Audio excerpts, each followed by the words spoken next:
Governor Newsom is launching a new campaign meant to boost tourism between Canada and California.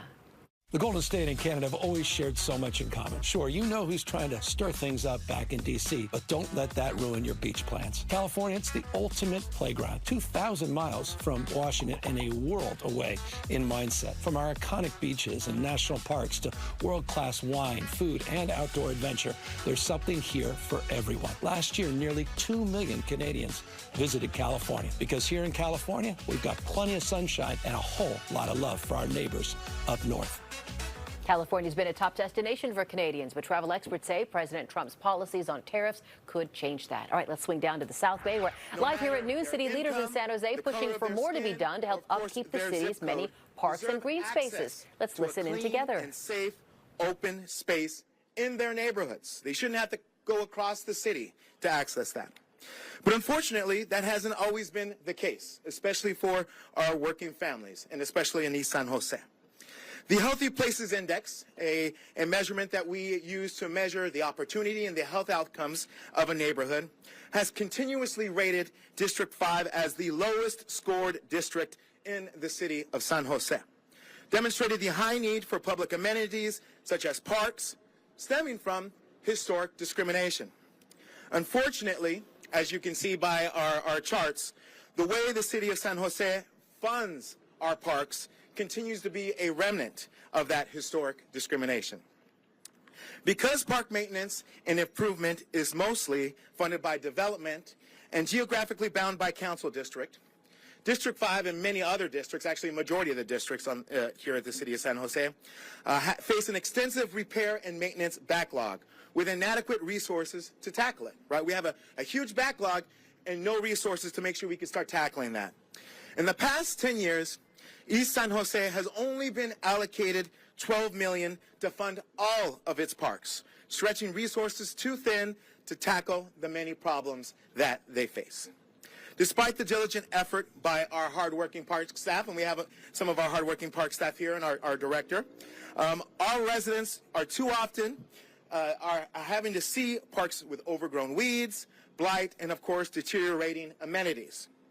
They have a name for this unequal treatment of the open space in their communities, and that is neglect. East San Jose families and families across the city are fed up with making do with unsafe, unhealthy, and broken infrastructure at our parks. And enough is enough. We are standing today to say enough is enough. While I introduced the legislation calling for today's study session, it was the energy of all of the neighborhood leaders and activists that gave birth to this movement. And as they join me today, they know that I will continue to advocate to make sure that this isn't just an East Side issue, but this is an entire city issue. Everyone deserves access to open space and clean and safe parks. Now it's incumbent of the entire city council to ensure that all residents are served by our budget and by our park fees, by taking action that addresses the crude inequity detailed in this great staff report. I invite the community and, of course, the media to join us at this study session to ensure that the council follows through on its commitment for equitable city services for all families. This is just the beginning, everyone. We have a lot of options on the table, whether that is having a discussion that's going to be coming to the council about making sure that funds are distributed more equitably through our park fees, as well as a potential park bond or park parcel tax that could be on the 2026 ballot. We are going full speed ahead, and with the activists by our side, we will make sure that this is made a priority and that we will tackle this year. Thank you all, and now I want to introduce our next speaker.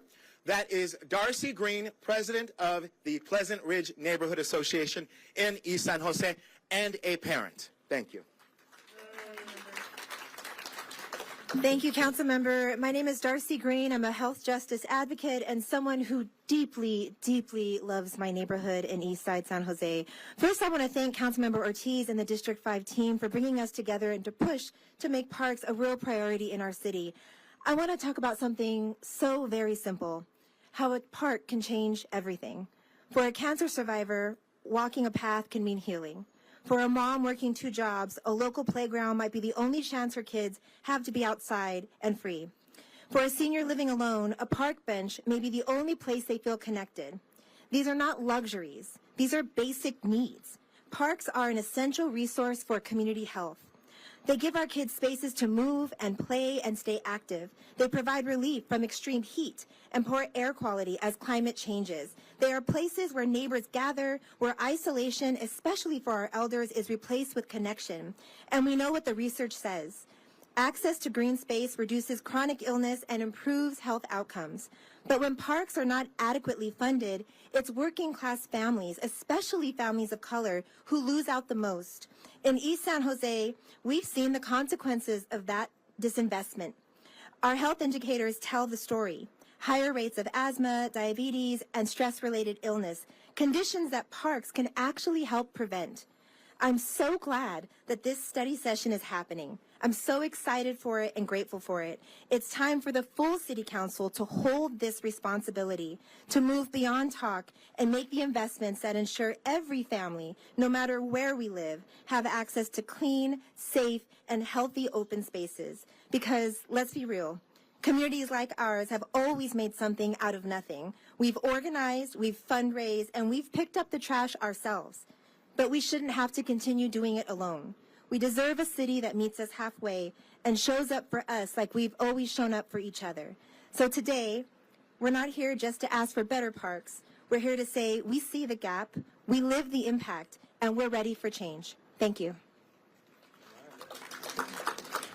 Leaders in the South Bay here pleading with the city to invest the money that they say is needed to make parks across the city of San Jose better, specifically there in District 5. It's sort of a northeast San Jose, kind of in the foothills. We heard first and we're seeing again Councilmember Peter Ortiz. He arrived at the council back in 2022, represents District 5, so Alum Rock, Mount Pleasant, East San Jose. We also heard from a health advocate. She was saying how parks aren't just a matter of fun, it's a matter of health. It's a place where people should be able to go to unwind, to get some fresh air, to explore their community, to meet others. So they say it's a matter of equity that some parks in the city are okay, but then others in their district, again, specifically in District 5, for Councilmember Ortiz, need desperate help. According to the councilman's office, there's something like $550 million plus in deferred maintenance and unfunded infrastructure needs. So again, this group calling on the city of San Jose to do more and do better when it comes to making sure that public parks are in working order.